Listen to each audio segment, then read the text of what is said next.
નમસ્તે, મારું નામ પ્રજાપતિ જીયા છે. હું ધોરણ 7 માં અભ્યાસ કરું છું. મેં લાઇબ્રેરીમાંથી એક પુસ્તક લીધું હતું જેનું નામ છે શૂન્યમાંથી સર્જન, જેના લેખક છે રાજ ભાસ્કર.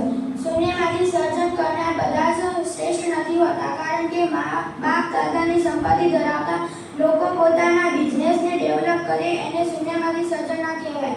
2 નંબરના ધંધા કરીને ઝીરોમાંથી હીરો થાય એને શૂન્યમાંથી સર્જન ના કહેવાય. 2 નંબર પાપ કરીને બીજાને છેતરીને ગરીબમાંથી તવંગ થાય કે બેજિંત માણસ નકલી પાપમાન મેળવે એને પણ શૂન્યમાંથી સર્જન ના કહેવાય. બીજાનું અહિત કરીને આગળ વધવું, બીજાને નીચા પાડીને ઊંચે પહોંચવું એ શૂન્યમાંથી સર્જન નથી.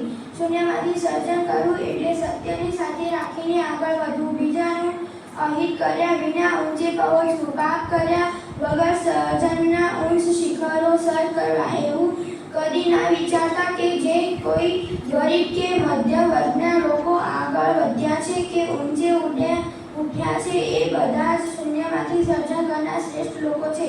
ના, એવું નથી. એમનો અભ્યાસ કરો અને પછી જુઓ કે જે લોકો સત્યને સાથે લઈને પ્રામાણિકતા, ધંધો, વ્યવસાય, નોકરી કે કામ કરીને ઊંચે ઉઠ્યા છે એ લોકો શૂન્યમાંથી સર્જન કરી ગયેલા શ્રેષ્ઠ લોકો છે. ઝીરોમાંથી હીરો બનવા માટે પ્રામાણિકતા ઝીરો ના હોય. Thank you.